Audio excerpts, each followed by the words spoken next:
Hello students of standard 10 and 9. Today I am just going to start very important component of social studies, that is economics. Dear students, if you talk from the standard 10, then I think all of you are just introduced to the term economics, but whenever we just talk to the students of standard 9, then obviously they are unfamiliar with this term, and they are not till the now just identified economics as a component of social studies. Now, before starting the topic, it is necessary that we should connect it from our real life and how important it is, right? So dear students, as we know, for our survival, if we talk about our any type of life, either it is social life or the political life or day-to-day life, in every life there is very crucial role of finance, right? The crucial role of money, the crucial role of the resources, the crucial role of the need, right? Whatever we are surviving in common life, then there is need of the money, and for that we are doing different type of activities, right? Few of the peoples, right, just engaged in agriculture activities. Few of the people are just involved in industrial activities, and apart from the industrial and agriculture activities, most of the peoples or few of the peoples are just engaged in different job, different service. Few of us are just performing individual own work also, as few of the people are just running their own business, right? The meaning to say that to fulfill our requirement, to fulfill our need, to fulfill our necessity, we are performing different type of activities. So all those activities which are performed for generating income to survive our day-to-day life are just called economical activities. Try to understand. In other words, as we have unlimited want, right? We have unlimited want. Unlimited want means what? Want means what? Want means requirement, the basic requirement of food, the basic requirement of our cloth, basic requirement of our residence, right? खाना, वस्त्र और आवास, ये तीनों हमारी basic needs हैं, और ये इस नीड्स की पूर्ति सभी लोग करते हैं. जिस लेवल के जो पीपल्स हैं, जिस लेवल में जिनका इनकम है, उस इनकम के अकॉर्डिंगली अपने ये मेनी बेसिक रिक्वायरमेंट्स के फुलफिल करते हैं. The meaning to say that whatever our basic requirement for fulfilling whatever the different activities performed, just called economical activities. अपनी आवश्यकताओं की पूर्ति के लिए जो विभिन्न प्रकार का क्रियाकलाप हम करते हैं या ह्यूमन बीइंग्स के द्वारा किया जाता है, तो उसको ही हम इकोनॉमिकल एक्टिविटीज कहते हैं. Now it may be possible a question is just rising in your mind that we are just studying economics, then what is role of economical activities? So I think until we will not understand the economical activities, we cannot get clear concept of economics. So I think it is clear to everyone what is economical activities. All those activities performed for fulfilling our basic requirements, just called economical activities. And the process and the procedure or mechanism of generating income is not a new concept. Till the time of development of the civilization, peoples were just doing different activities for their fulfillment of requirement, right? During that time, it may be possible there was not discovery and invention of the money, so peoples were just exchanging their goods. Whatever the production or productivity be done by the different peoples, they were just exchanging to each other and just fulfilling their requirements. मतलब बहुत समय पहले जब पैसे का, money का खोज नहीं हुआ था, लोग जो सामान का उत्पादन करते थे, जैसे जो लोग एग्रीकल्चर एक्टिविटीज करते थे, वो एग्रीकल्चर प्रोडक्ट दूसरे लोगों को देते थे, और दूसरे लोग जो प्रोडक्ट करते थे, मान लीजिए कि कोई बार्बर था या जूता बनाने वाला था या लकड़ी से ये कारपेंटर था, तो कारपेंटर लकड़ी का सामान बनाता था, लकड़ी का इक्विपमेंट्स किसान को देता था, जिस इक्विपमेंट से वो खेती करता था, और उसके बदले में किसान जो उसके क्या करते थे, अनाज देते थे। इस तरह से सोसाइटी में लोगों की रिक्वायरमेंट पूरा होती थी। लेकिन with the changing of the time, when the money was discovered, currency was discovered, every requirement is just measured in terms of money. हम हमारे काम को, हमारी प्रोडक्टिविटी को, हमारे कोई आवश्यकता को पैसे के रूप में हम काउंट करते हैं। जैसे हमने जितना खाना खाया, हम होटल में गए, रेस्टोरेंट में गए, वहाँ पे खाना खाए, और खाना जितना खाना से हमारी रिक्वायरमेंट पूरी हुई, हमारा पेट भर गया, उसके बदले में हम उस रेस्टोरेंट वाले को क्या करते हैं, पैसे पे करते हैं। मतलब हमारी फूड की रिक्वायरमेंट को मनी के रूप में चेंज किया गया, और वो मनी से फिर वो रेस्टोरेंट्स वाले अपने रिक्वायरमेंट्स को फुलफिल करेंगे। उनको भी अपने बच्चे के पढ़ाने के लिए, अपने स्टाफ्स के पेमेंट के लिए, राइट, रेंट देने के लिए, उनको जो जरूरत होगी वो हमारे मनी से हमने जो पे किया है, या कस्टमर्स जो पे करते हैं, उस पे से अपनी रिक्वायरमेंट्स फुलफिल करते हैं। तो dear students, we are talking about the economics, right? So economics is just that branch of social science under which we are just studying about the income and our consumption, right? Income and the study of income and consumption is just called economics, right?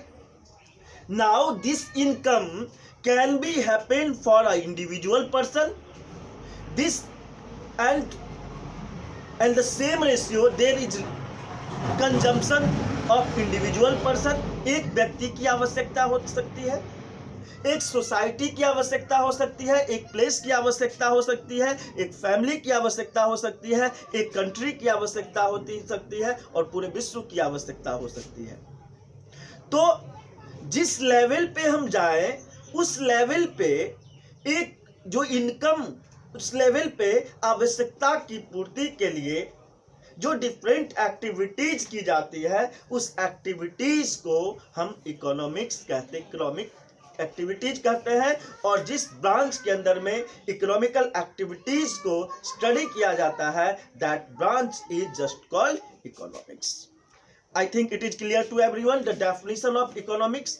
Economics is that branch of social science under which we study about the income and consumptions, right? The development of economics just started in 18th century, right? Why?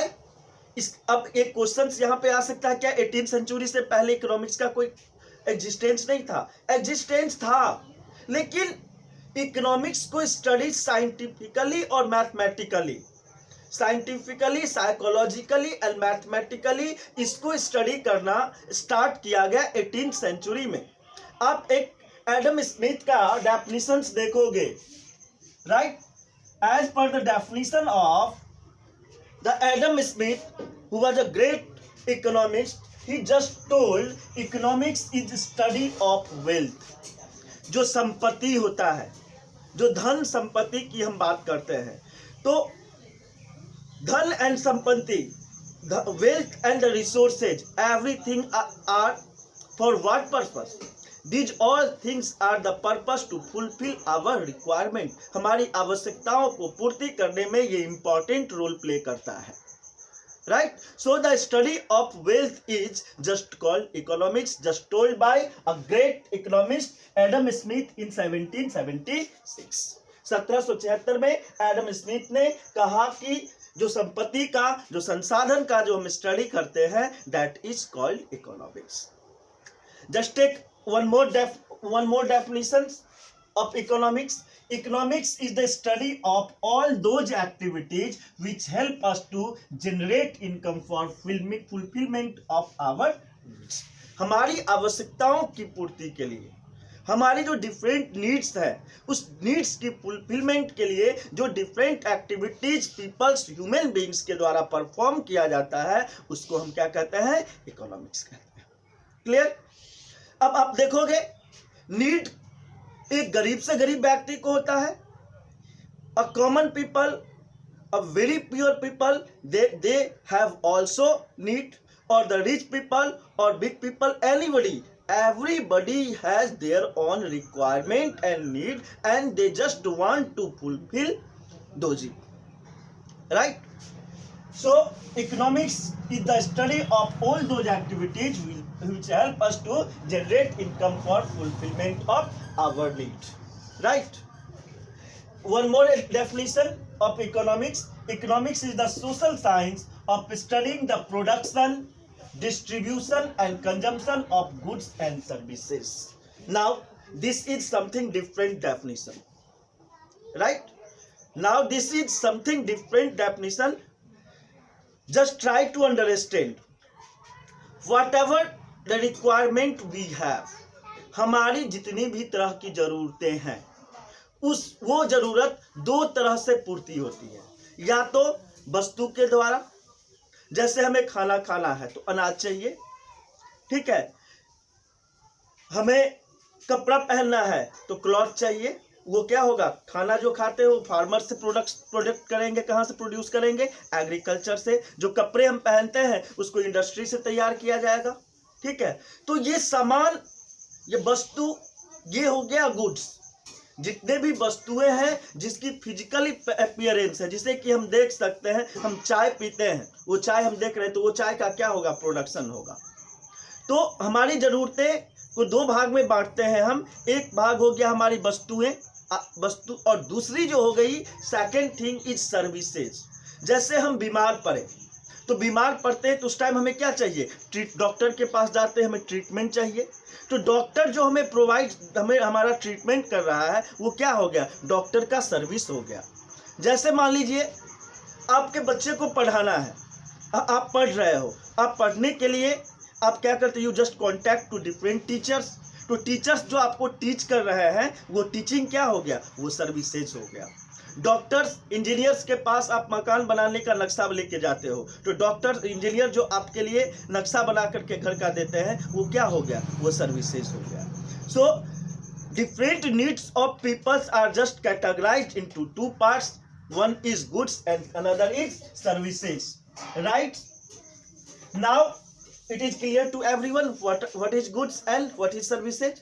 जो वस्तुएं होती है, जिसकी physical appearance होती है, जिसको कि हम डायरेक्ट जिसको प्रोड्यूस करते हैं, वो गुड्स होता है। और सर्विसेज जो जिसकी फिजिकल अपीयरेंस नहीं होती है, ठीक है, लेकिन वो हमारी रिक्वायरमेंट की, हमारी वांट्स को पूरा करती है, वो क्या हो गया? सर्विसेज हो गया। सर्विसेज का एग्जांपल्स जैसे हमने दे दिया, doctors, engineers, teachers, right, advocate, post office, hospitals, ये सारे क्या है? हमारे सर्विसेज है। Banking sectors, right? Now it is important the production distribution and consumption, the development of anybody. Either we talk about individual person, or talk about a place, or talk about a state, or talk about nation. Everything, everywhere, there is adjustment of the available resources and unlimited wants. आपके परिवार में जितने भी लोग हैं, उनकी आवश्यकताएं, उनकी नीड अनंत हो सकती है, इनफाइनाइट हो सकती है. ठीक है, हो सकता है आपकी नीड अभी हो कि आपके पास एक बाइक होनी चाहिए, ये आपकी नीड हो सकती है. लेकिन आप कहें कि हमारे पास 5 एरोप्लेन होना चाहिए, ये हमारी वांट हो, चाह हो सकती है, लेकिन वांट, डिजायर हो सकती है, लेकिन वांट नहीं है.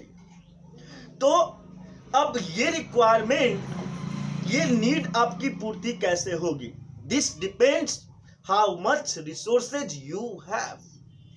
आपके पास जितना संसाधन, जितना पैसा, जितना संपत्ति उपलब्ध है, उस संपत्ति के अकॉर्डिंगली आप अपनी आवश्यकताओं को पूर्ति करते हो. The same thing just happened in any country also. Whatever the income from different sector, either from the agriculture or the industries or from the service sector, whatever the total income generated by a country is just distributed for the consumption of different requirement. हमारी जितनी income होती है, उस सारे income को अपनी आवश्यकता के अनुसार उस इनकम का कुछ कुछ पोर्शन वहां पर डिवाइड करते हैं, और इस प्रकार से हम अपनी आवश्यकताओं को पूर्ति करते हैं. तो हम हमारी अनलिमिटेड डिजायर को, अनलिमिटेड वांट को लिमिटेड रिसोर्स में जो एडजस्टमेंट करते हैं, उसको फुलफिलमेंट करते हैं, उस साइंस को, उस सोशल स्टडी के ब्रांच को हम इकोनॉमिक्स कहते हैं. Means economics is just guideline for managing our requirement, managing our needs in unwanted, unlimited desire. Unlimited desire को लिमिटेड रिसोर्स में मैनेज करना, एडजस्टमेंट करना ही इकोनॉमिक्स कहलाता है. राइट. आप हो सकता आपके इनकम, एग्जाम्पल लें कि आप अपने फैमिली में, मान ले आपका इनकम 50,000 है, तो 50,000 में बंधा हुआ है.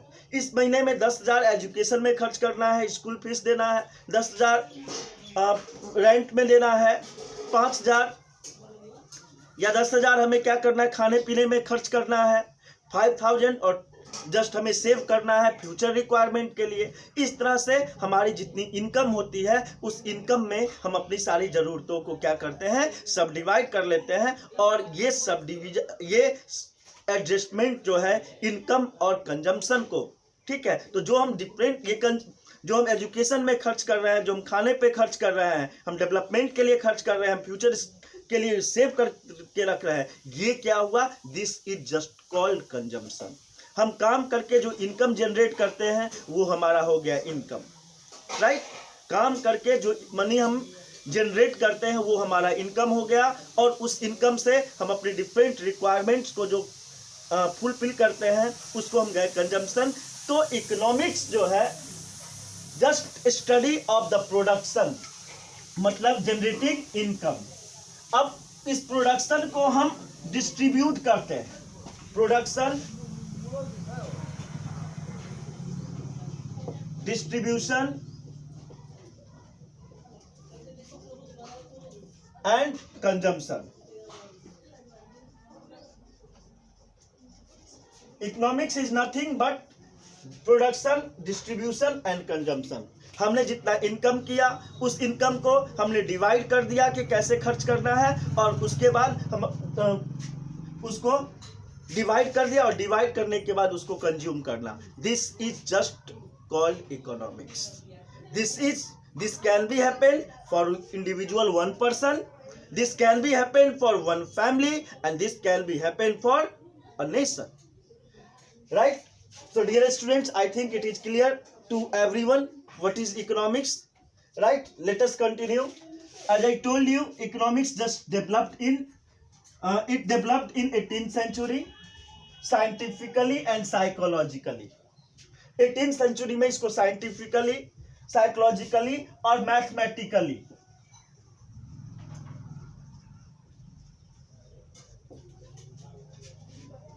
इकोनॉमिक्स सोशल साइंस जो कि एक बिहेवियर साइंस है, लेकिन ये बिहेवियर साइंस को साइंटिफिकली और मैथमेटिकली हम प्रूव करते हैं।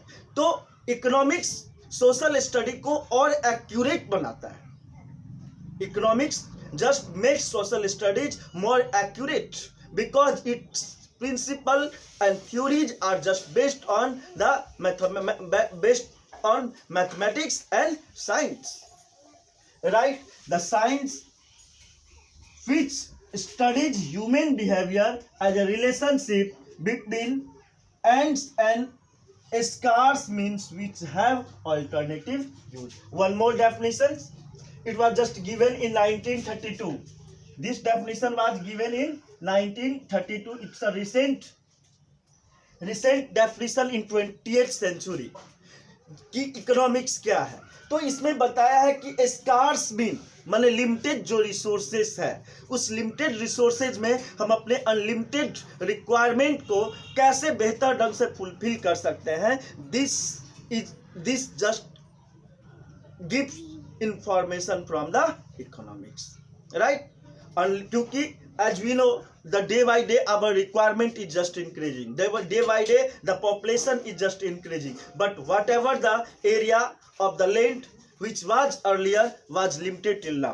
जितनी पहले जमीन थी आज उतनी ही जमीन है, जितने गोल्ड, जितने माइंस ये सारे पहले थे उतने ही आज थे, लेकिन हमारी आवश्यकता डे बाय डे बढ़ता जा रहा है। और जिस रेशियो से हमारी आवश्यकता, हमारी नीड बढ़ती जा रही है, जिस रेशियो से हमारी नीड बढ़ती जा रही है, it may be possible a day will come when ever there is not availability of resources which fulfils our requirements. तो जिस रफ्तार से पॉपुलेशन बढ़ रहा है, हमारी आवश्यकता बढ़ती जा रही है, उस रफ्तार से अगर बढ़ती रही, अगर रिसोर्स को हम मैनेज नहीं करें तो शायद ऐसा दिन भी आएगा जब हमारे पास उपलब्ध कुछ भी नहीं रहेगा जिससे कि हम अपनी आवश्यकता को पूर्ति करें। इसलिए economics just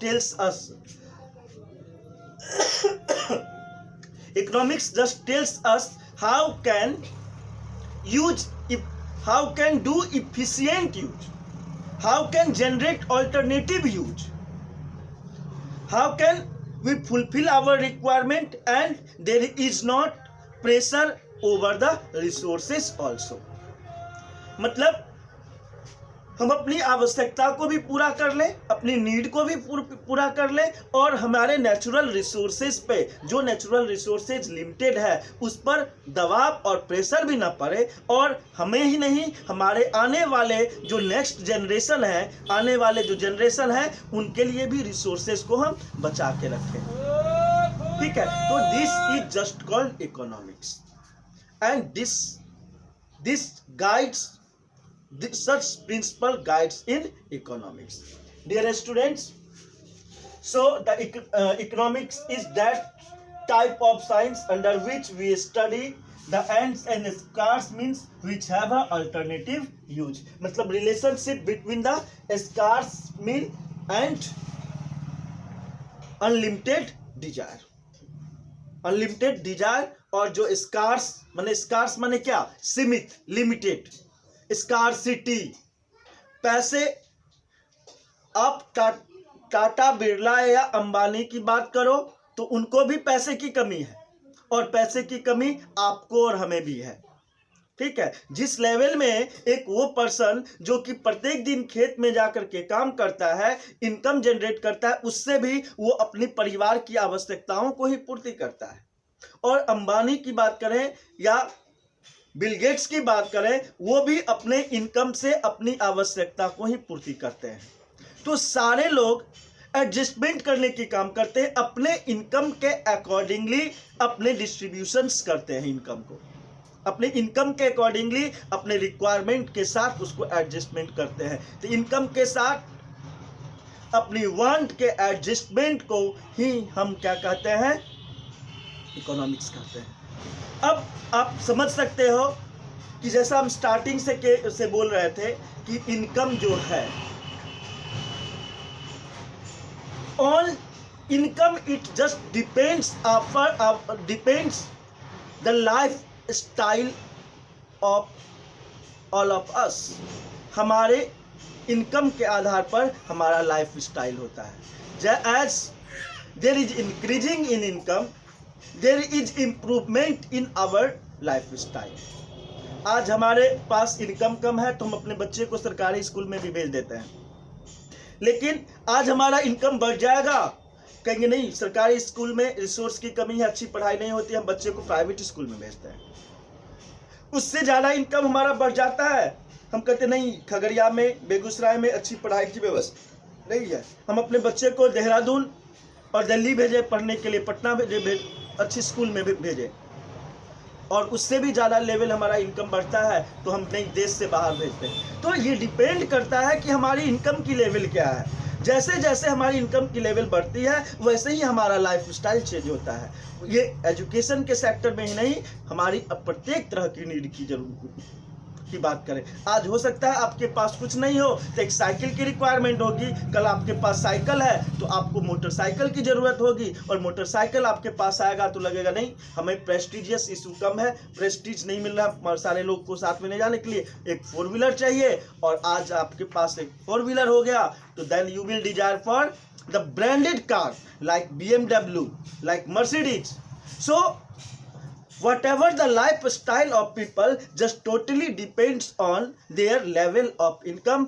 As the day by day the level of income be increased, our lifestyle be improved, and whenever the income be increased, obviously your social status as well as the political status will also be improved। हमारे income के बढ़ने के साथ हमारे सामाजिक और राजनीतिक प्रतिष्ठा भी हमारी बढ़ती है, राजनीतिक सोशल और पॉलिटिकल अवेयरनेस भी हमारे अंदर में आती है। हम इतना ही इनकम कर पाते हैं कि किसी टाइम दोनों टाइम का खाना खा लें, एक टाइम खा लें, हम बच्चे को स्कूल भेजने के लिए सोच भी नहीं पाएंगे। ये सोचने की टेंडेंसी फिर हमें कहाँ से आती है? ऑब्वियसली हमारा लेवल ऑफ इनकम जैसे ही बढ़ता है हमारी थिंकिंग कैपेसिटी, हमारी थिंकिंग की लेवल ऑफ थिंकिंग क्या हो जाती है, वो चेंज हो जाती है, इम्प्रूव्ड हो जाती है, इंक्रीज कर जाती है। So economics is most important component of the social science which influence our social as well as political and cultural part of our life. So without economy it is not possible to survive an individual people. Now let us see furtherly. Economics is just divided into 2 categories, right? One is microeconomics and second is macroeconomics. For standard 9 you have to study micro, and for standard 10 you have to study macro. Now what is micro? Micro means बहुत छोटा। तो economics में बहुत छोटा का मतलब क्या हुआ? In economics the micro concern to individual, one person or one family, right? Individual, one person, one family और one small village। अगर हम किसी एक परिवार के इकोनॉमी का स्टडी करते हैं, एक व्यक्ति के का इकोनॉमी का स्टडी करते हैं, या किसी पर्टिकुलर प्लेस के इकोनॉमी का हम स्टडी करते हैं, तो ये क्या कहलाएगा? ये माइक्रो इकोनॉमिक्स कहलाएगा। लेकिन वही जब पूरे कंट्रीज का, एक कंट्रीज के सारे इकोनॉमी की, एक कंट्रीज के इनकम को, कंट्रीज के इकोनॉमिक्स को हम स्टडी करते हैं, तो ये हमारा मैक्रो, मैक्रो माने लार्ज, बड़ा, मैक्रो मीन्स लार्ज और बड़ा, मैक्रो मीन्स लार्ज एंड बड़ा। तो लार्ज स्केल पे जब हम स्टडी करते हैं तो वो लार्ज स्केल पे जब हम इकोनॉमिक्स का स्टडी करते हैं तो उसको हम मैक्रो इकोनॉमिक्स कहते हैं। आप स्टैंडर्ड 9 के सिलेबस को देखोगे, in standard 9 syllabus you will have to study the micro economics, the economy of a person, economy of a village, economy of individual sector like agriculture, individual sector like industries. But whenever you will study the syllabus of a standard, you have to study aggregate income of a nation, aggregate consumption of a nation, aggregate distribution of the nation. Right? So dear students, I think it is very clear to everyone to understand the meaning of economics. Whenever you will study and listen today's video properly, this will help you to study whole economics just started from now. अगर आज की definitions को, आज के concept को आप अच्छी तरह से समझ लेते हो तो पूरी इकोनॉमिक्स जब भी पढ़ोगे उस पूरी इकोनॉमिक्स पढ़ने में आपको ये हेल्प करेगी. ठीक है, इसलिए dear students, the economics is just divided into micro economics and microeconomics. We are just studying individual study of one person, one place or one village, whereas in macroeconomics is just we study about collective study of the income, collective study of income, distribution and consumption. Generally it is for a nation. Right now, at last but not least, we see one more definition. Economics is adjustment between limited resources and unlimited ones. Undoubtedly, this definition is already told you, already explained you that whatever our limited resources, in that limited resources, just management of unlimited desire is just called economics. Right? Now, dear students, what are the sectors? Economics is just divided into 3 sectors for generating income. Right? Economics for economy, for generating income. It is just divided into 3 sectors. The primary sector, secondary sector and tertiary sector. I think all of the students of standard 10 are already introduced, right? The primary sector, secondary sector and the tertiary sector, these are 3 sectors of economy from where the income is generated. Now the primary sector is what? Primary sector is those sectors in which the natural resources is exploited directly, in which natural resources is consumed directly, जिसमें हम nature को direct use करते हैं. जैसे खेत में जाके कुदाल से कोड़ करके उसमें अनाज रोप करके हम फसल उगाते हैं, जमीन को कुरेद करके जमीन के नीचे से हम मिनरल्स निकालते हैं, ओर्स निकालते हैं, जैसे बकरी का पालन करते हैं, मुर्गी का पालन करते हैं, इसमें डायरेक्टली नेचर को हम लोग यूटिलाइज करते हैं, यूज करते हैं. तो in those sectors in which the nature is directly utilized, directly used, is just called primary sector. Right? Now secondary sector, the resources which we obtain from the primary sector just used as a raw material and converted into usable commodities, just called secondary sector.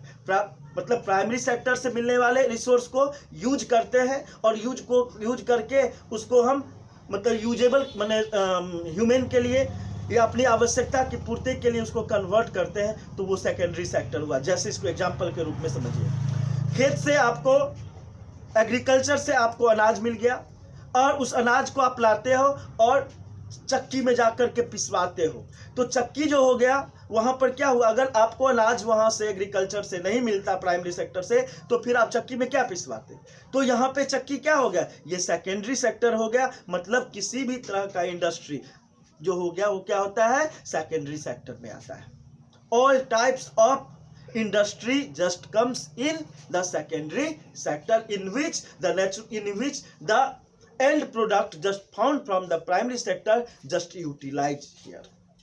Right? And apart from the primary and secondary, third sector is the tertiary sector in which it just comes the services, all types of services.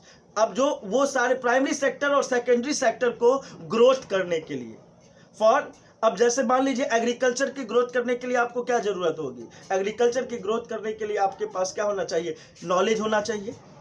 Knowledge कहाँ से आएगा? Education से आएगा कि कौन सा weather उस किस फसल के लिए एक्यूरेट है, कितने टेम्परेचर चाहिए, कितना मॉइस्चर चाहिए, कितना लेवल ऑफ वाटर चाहिए, कौन सा उसमें इंसेक्टिसाइड्स डालना है, कौन सा पेस्टिसाइड्स डालना है, ये क्या होगा? एजुकेशन से आएगा।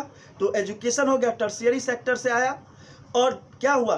टर्शियरी सेक्टर प्राइमरी सेक्टर और सेकेंडरी सेक्टर को ग्रोथ करने में इंपॉर्टेंट रोल प्ले करता है, राइट। अब मान लीजिए सारे एग्रीकल्चर एक्टिविटीज करने के लिए आपको बीज खरीदने के लिए, मशीन खरीदने के लिए पैसे की जरूरत होगी। वो पैसे कहाँ से आएगा? Then you will just go to the bank and you take loan from there. So bank just played here as a tertiary sector which helps to increase the productivity of primary as well as secondary sector, right? So dear students, I think now it is clear to everyone, and whenever I will not limited it, it will go it will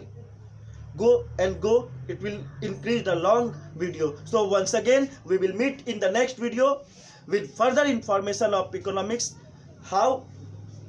How you like today's lecture? Just write your comment in your comment box. Thank you. Have a nice day. We will meet very soon in next video.